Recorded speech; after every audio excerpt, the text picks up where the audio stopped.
I'm going to ask that you come on up. Daniel and Sharon are new to our cold weather. Daniel and Sharon are from Taipei, Taiwan.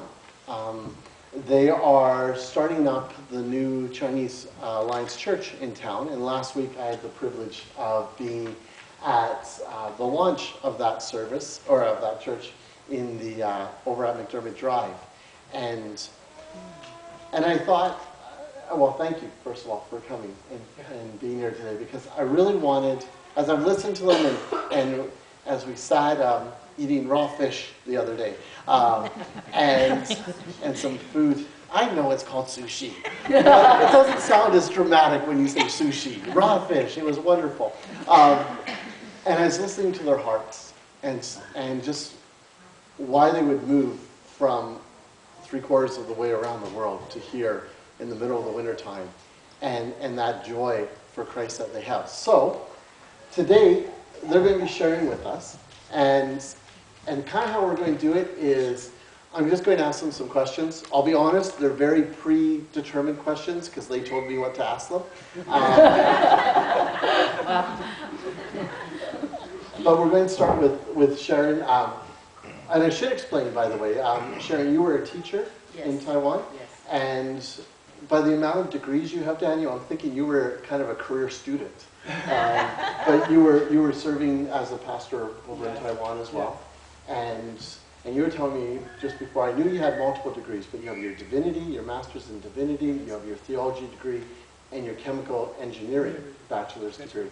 And when you described that, I kind of thought, as I said to you before, that your wife married an engineer and she ended up with a pastor in Canada, in Brandon, in the wintertime.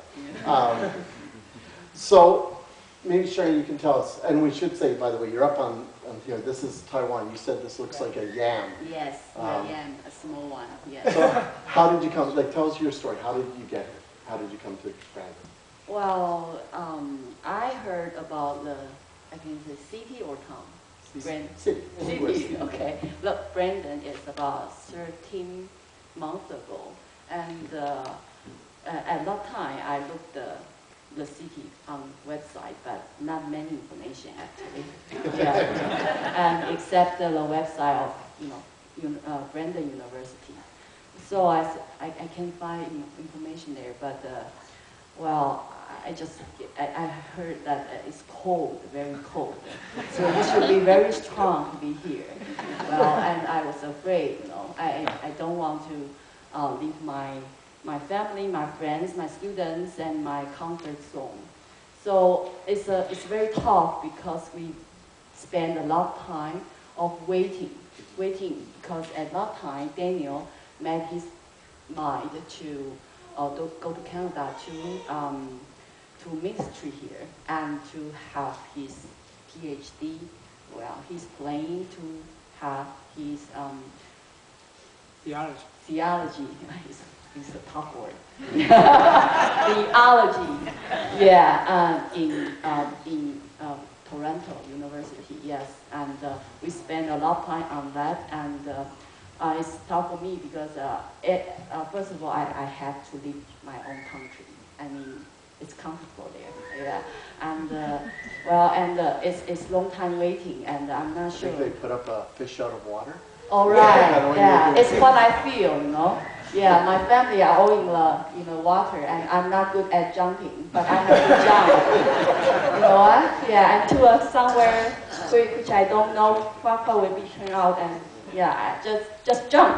Yeah, something like that. Yeah. So how do you feel being new then? Like, what's it like? Because like I came from another part of Canada, but for me, it's not really that new. Saskatchewan to Manitoba, we actually say it's a blessing to come from Saskatchewan to Manitoba. People in Manitoba don't appreciate Saskatchewan very much, but it wasn't a big change for me. Well, but for you, everything's new. Right? Yes. First of all, it's language. Yes, actually, I almost try to guess what I'm learning, or pretend I understand what I heard. Yeah, but not really. I can't understand what I heard really. And second is the weather. Yeah, I like Brandon except the weather part. And we should say that when I met you guys, it was August, right? Yes. They brought them over here. Yes. The denomination brought them over here for some interviews and to see the community. And I don't know if there's anywhere more beautiful than Brandon in the summertime. Sure. But I don't think that was fair. They should have showed you the wintertime too. Yeah, actually, as a newcomer, it's very, very tough. Life could be very tough. Yeah, especially in winter time. And we are here and we don't know about the direction. We don't know where is where, which is where, and we have no vehicle yet. So that as a newcomer, it could be very, as a vulnerable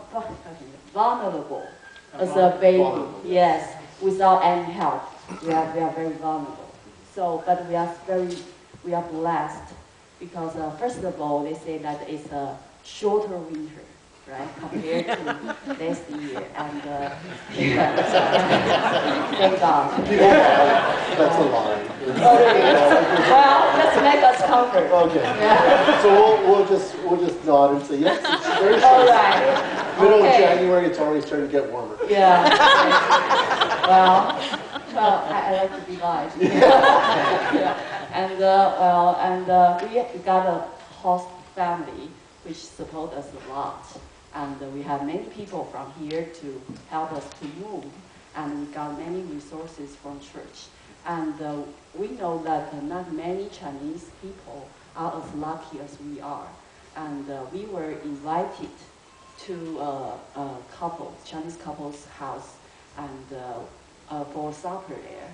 And when we arrived there, I understand that they have to borrow pans to cook for us, And I want to help out, but I couldn't, because she has only the wife has only one knife, and they just had three or four plates to cook everything. And it's tough. There's no furniture. The house is totally empty, and the children has no toys to play. And what he has just wood, stone and wood outside on the ground. Yeah. So you're saying rocks and stones and wood is what they're playing with yes. this one. Big sticks. It's his toy, And we are so blessed. So we come here. Most important rule is to be a bridge, to be here to connect the different culture. And I know many people, they want to help to these families, but they cannot contact them, right? Because most people can speak Mandarin, but we can, so we are here to be the bridge. Yeah. So the one word I know in Mandarin is, do I say it right, Joseon? Joseon, good morning? Or is that Cantonese? Yeah, it's That was but I can understand it's Cantonese. I also know Fei Lao, Fei Lao. Oh, Fei Lao. What does that mean? You're fat. Yeah.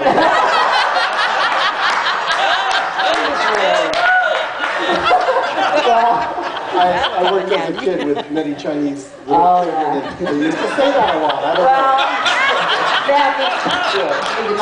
Yeah. So when I thought I was greeting them nicely, it said, oh, Daniel, Joseon Fei Lao. So, as someone who's like on a new adventure in life, Yeah. what do you hope that other people can see and can learn